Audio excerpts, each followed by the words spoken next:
Take a minute, a moment. Imagine going into a service on Sunday morning, somewhere, maybe here. Imagine sitting down and hearing these words. We extend a special welcome to those who are single, married, divorced, gay, filthy rich, dirt poor, yo no habla inglés. We extend a special welcome to those who are crying newborns, skinny as a rail or could afford to lose a few pounds. We welcome you if you can sing like Andrea Bocelli or like our pastor who can't carry a note in a bucket. They didn't even know me when they wrote this. You're welcome here if you're just browsing, just woke up, or just got out of jail. We don't care if you're more Catholic than the Pope or haven't been in church since little Joey's baptism. We extend a special welcome to those who are over 60 but not grown up yet, and to teenagers who are growing up too fast.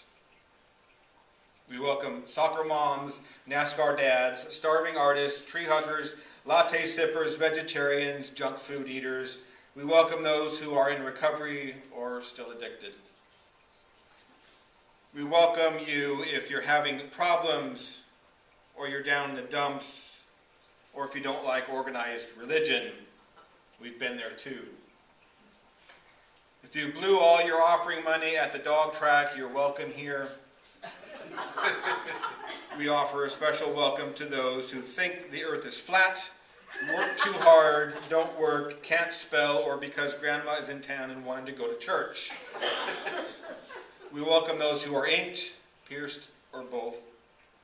We offer a special welcome to those who could use a prayer right now, had religion shoved down your throat as a kid, or got lost in traffic and wound up here by mistake. We welcome tourists, seekers, and doubters, bleeding hearts, and you. Imagine that congregation. Isn't that neat? Anybody want to guess what kind of church it was? Anybody want to guess? I would like to think UU. That was my assumption. UU, or maybe United Church of Christ. Yeah, United Church of Christ. Yeah, it was a Catholic church. Really? Yeah. Yeah, and I actually found that from a blogger who was Methodist. And his argument was that every church should be saying those words. And not just saying them, should be living those words.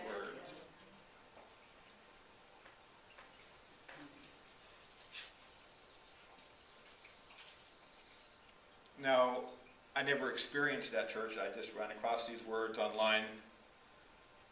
So I can't say how well they actually live out this hospitality they offer. But it sounds like the place we want to be. The question is this what we would call radical hospitality? Now, in their book, Radical Hospitality, Father Daniel Homan and Lonnie Collins Pratt note that hospitality has two meanings for most people today. It either refers to hotels or cruise ships, the hospitality industry, or it is connected to entertaining friends and family in the warmth and candlelight with gleaming silver and ivory lace. So it's an industry, or it's something that is safe, cozy, and in some ways even promotes higher levels of consumerism, because we want to impress our friends as they come over, and we want to, make them think well of us, so we buy more stuff, better stuff. True hospitality, radical hospitality, though, is risky. It's challenging.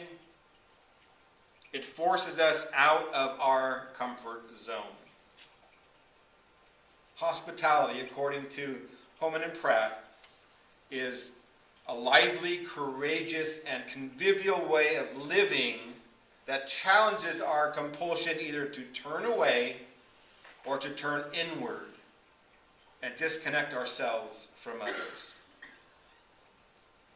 Hospitality is not optional for a well-balanced and a healthy life. It addresses the core loneliness that we avoid with the bustle and haste of our hectic lives. Radical hospitality invites us to not only welcome the stranger with open arms, but with an open heart. Now consider that word stranger. One who is strange, right? They have strange customs, strange clothing, strange language. A stranger is one who is different, one who is other. And the other is the one who is not like me. She is the liberal if I'm conservative, the rich if I am poor. The other is from the person from the neighborhood I avoid, the guy I don't want sitting next to me on the plane. Those are the others. It's very easy, so common, to surround ourselves with people who agree with us, who look like us, and act like us. And it's a natural tendency. No one is to blame for it. It's safe and comforting to be surrounded by people that have similar experiences as we do. It's why it's well known, common knowledge, that places of worship are among the most segregated, if not the most segregated part of American society. Not necessarily intentionally so, but just out of habit, out of custom. But this is why I believe it's so critical to actively encourage diversity, not simply racial diversity, but all the ways that we can be different. And what makes this radical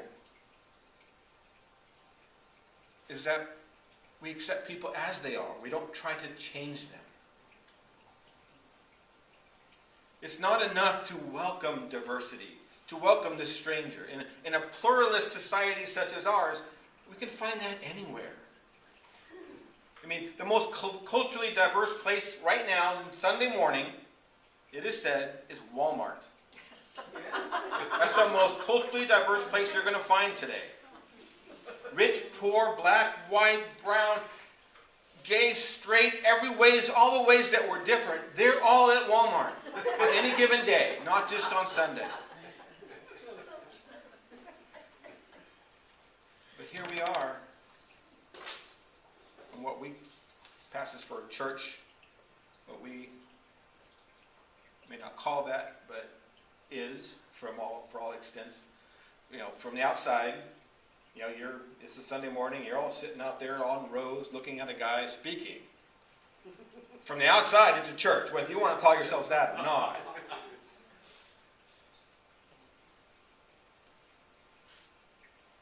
But the difference between us and the other churches and Walmart is that they seek uniformity. They want to polish our rough edges. They seek to change us. The foundation of our consumerist society is the idea that we aren't good enough. We are, as we are. And if only we had the right clothes, the right car, the right career, all would be better, right? Wouldn't we be happy if all those right things, if we had all the right clothes and right car? No, but that's what we're told. That's what the media tells us over and over and over again. The foundation of most churches is the idea that we are indelibly flawed from birth. That we are flawed. And if only we held the right beliefs, said the right words, performed the right rituals, all would be better.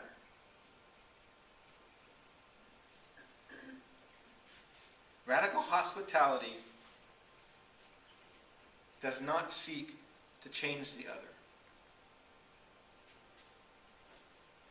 Does not seek for the other to conform, but rather asks how we might be changed in the encounter with the other?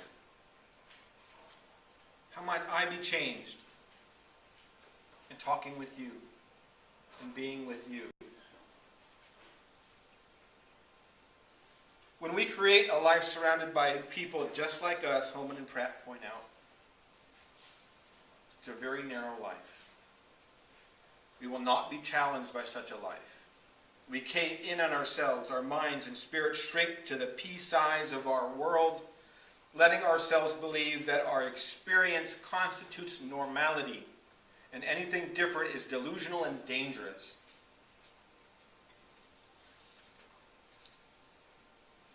Not to be partisan, but we do see this in political worldviews.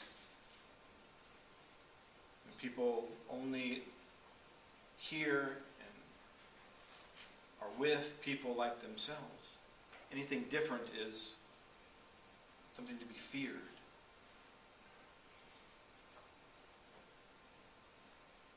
But radical hospitality, it invites us to see the world through the eyes of the other, of the stranger.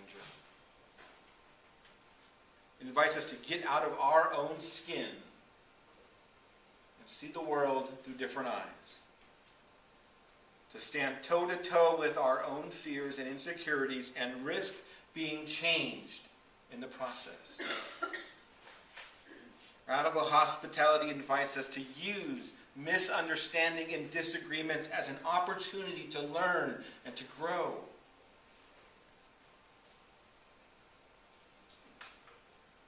But radical hospitality, like all spiritual practices, it's a practice, and we can't expect to be perfect at it. That's why it's a practice. Because we will fall short of our ideals.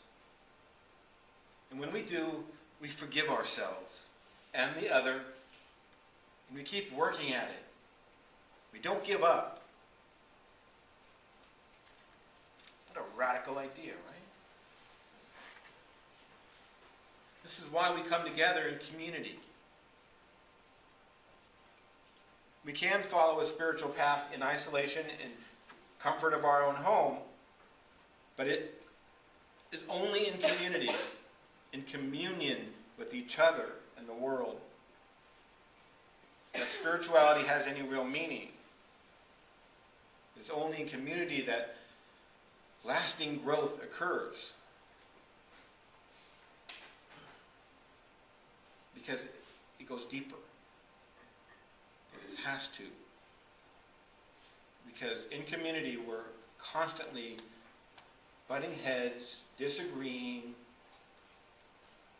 having conflicts, and that forces us to dig deeper.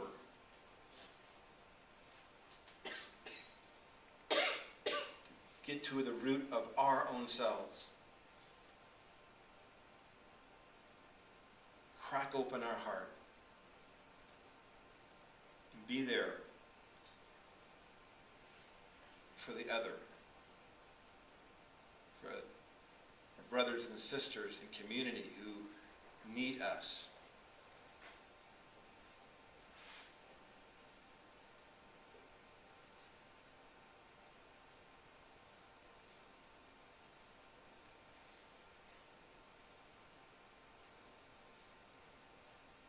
What matters, according to Holman and Pratt, what matters is that we stretch our hearts open and draw near each other.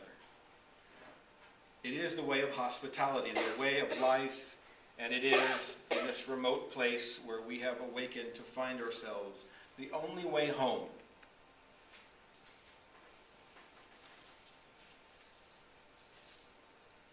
But what is home?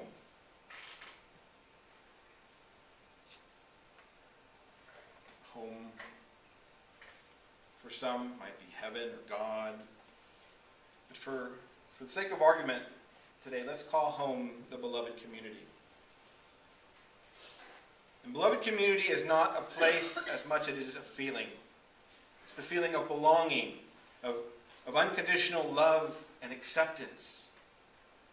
We're a place where we are accepted for who we are without reservation. Home. Home.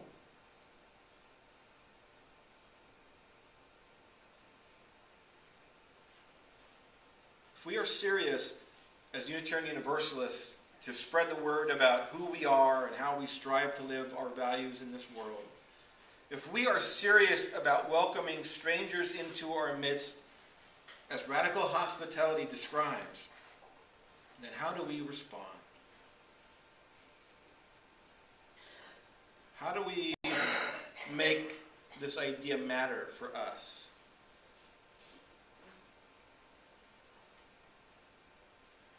An article from the UU World called "The Power of Community, the Perils of Individualism." The Reverend Cheryl Walker makes this point.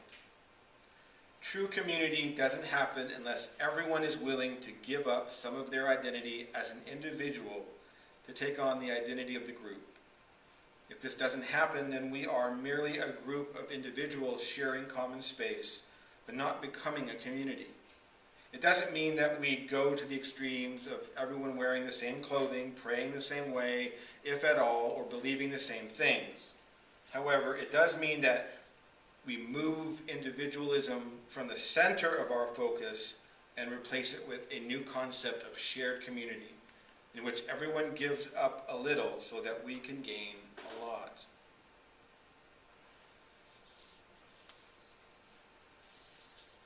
This past month, this congregation has taken the time to reflect and consider why we're here, why we do the things that we do. Why do we give of ourselves, of our time, of our energy, our financial resources to make this happen? Create a spiritual home, if you will. This past month, we've looked at our mission and vision. We've told the story of our founding. We've imagined where we would like to be at our 20th anniversary.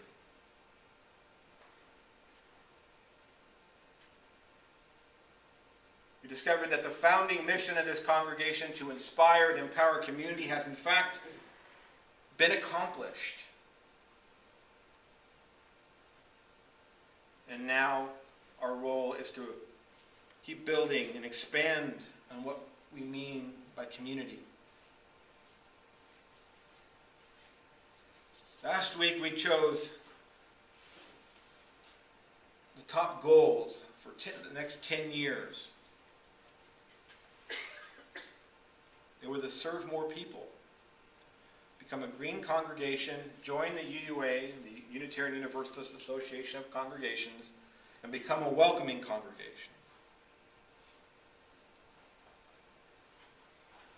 What I noticed about these goals is that they were all outward focused. They weren't about what's going on in this room as much as it is how can we better serve the world and our larger community.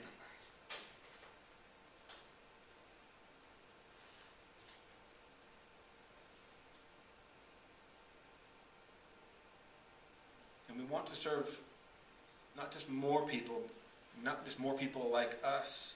We want to be fully and welcoming to all people. We want, from what I understood, to experience radical hospitality. We want to be better stewards of our own environment. We want to be part of something bigger than ourselves. Now, I have found that is why most people join a congregation. We join together so that we can be part of something bigger than ourselves. And isn't that what you all want to do as a congregation? Be part of something bigger than yourselves.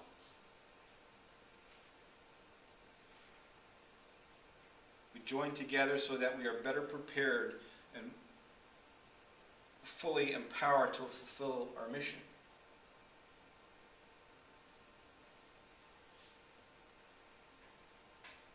Radical hospitality is the art of building community. And it's an art, not a science. It's a matter of the heart, not the head. And as we move forward as a congregation, There are no step-by-step instructions to guide us. Sorry. I wish there were. But you might not like the outcome if they were. All there is our willingness to be open to the possibilities of the moment. A willingness to be changed by our encounters with others. Whoever walks in those doors. Or as we get to know each other even deeper, to be changed in our interactions with each other.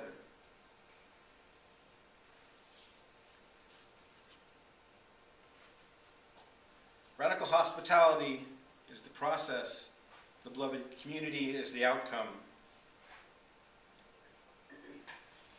But it all begins when we stop trying to change the world or to change others.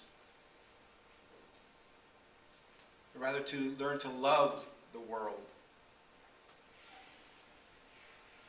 as it is. To love others as they are. Because love is the magic that happens when we get out of our comfort zones. Love is the goal, and it is the path that will lead us there. It's the only step in my 10-step plan to the congregation of your dreams. Love, love, love, love, love, love, love, love, love. As I look around this room, I see a lot of committed, loving faces. Come, you've built this wonderful community. Now you're asking yourselves, now what? What's our next step? Well, you've got the ideas now. You've got your goals. Now, it's all up to you. And as I look around, I see